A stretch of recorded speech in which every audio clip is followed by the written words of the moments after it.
I always say it's somewhat controlled chaos on this show. And this season, running around and being crazy. It's been a dream.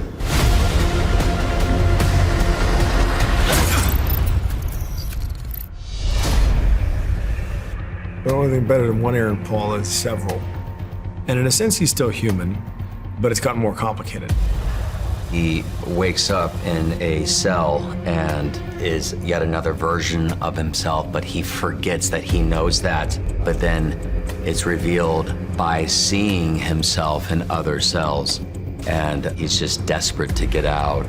That was also a set where we had a lot of glass walls, we had flames, we had drone hosts, we had walls that had to be white and walls that had to be transparent. So figuring out the order of shooting and how we were going to do all that was pretty exciting. This is the Caleb holding cell. A very, very hard set to scan.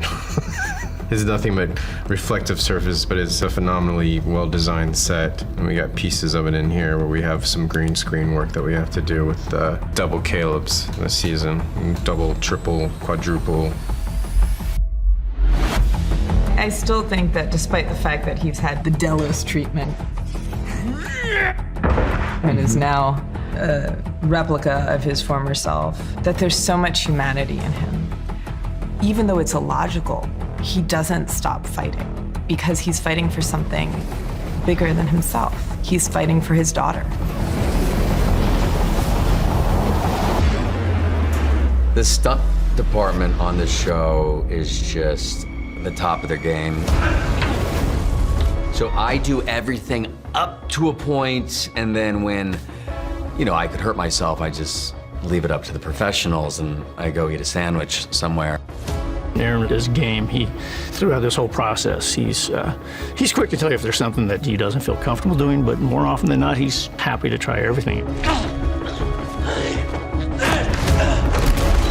One of the big questions for us was how to make the transition from the duct to the actual fall. We had multiple falls because at that point, there's multiple Calebs. So we had him coming out of the duct on the wire with a stunt guy, which was one decaying Caleb. And then we had two stunt guys at one point, and then we had a stunt guy and a dummy. And in the end, I think it worked out fine.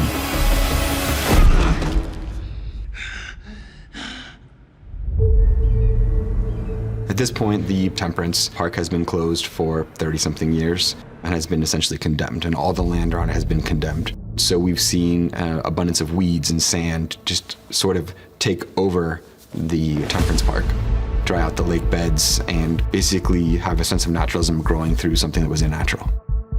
Our Temperance Street was down here through the middle throat. We called it Cicero Ave, kind of based off of Capone's hometown. In the background, you see the original high-rises of the 1920s of Michigan Ave and Lake Michigan. However, in this timeline, it is now a dried lake bed. As a personal motive and a possible Easter egg, in this painting, we also included potential future park expansions, which was a quick throwback to the original feature film. And we had Roman World as seen here by the ruins of the Colosseum.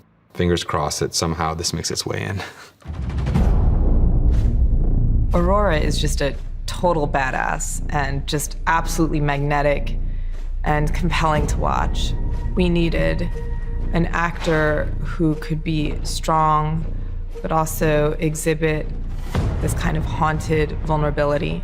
I'm not a very aggressive person. I'm not a very tough in-your-face person, and I think C kind of is. So it was a challenge to meld myself into this person where it's okay, how can I justify that I am this very tough, very strong, straightforward person while still being myself, which is why I think a lot of the time it was choosing this avenue of I'm doing these things, I don't want to be doing these things, but I have to do these things. And so then that was a justification, and I could still be vulnerable.